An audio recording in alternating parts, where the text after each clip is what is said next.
ఇదిలా ఉండగా కోల్కతాలో వైద్యురాలిపై అత్యాచార ఘటనపై విపక్షాల వ్యాఖ్యలను ఖండించారు బెంగాల్ సీఎం మమతా బెనర్జీ. ఘటన జరిగిన వెంటనే సీరియస్ గా తీసుకున్నామని చెప్పారు. ఆమె పోలీస్ కమిషనర్ తో కూడా మాట్లాడామన్నారు. విపక్షాలు ఆరోపిస్తున్నట్టు ప్రభుత్వం ఏమీ నిద్రపోలేదని 12 గంటల్లోనే ప్రధాన నిందితుడిని అరెస్ట్ చేశామన్నారు. నిందితుడిని ఉరి తీసేందుకు కూడా వెనకాడబోమని ముందే చెప్పామన్నారు మమతా బెనర్జీ.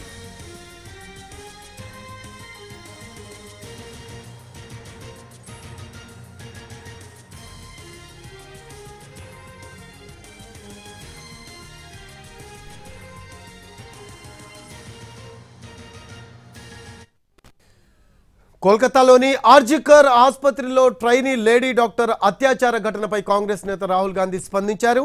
స్థానిక పాలకుల తీరుపై ఆయన సందేహాలు వ్యక్తం చేశారు.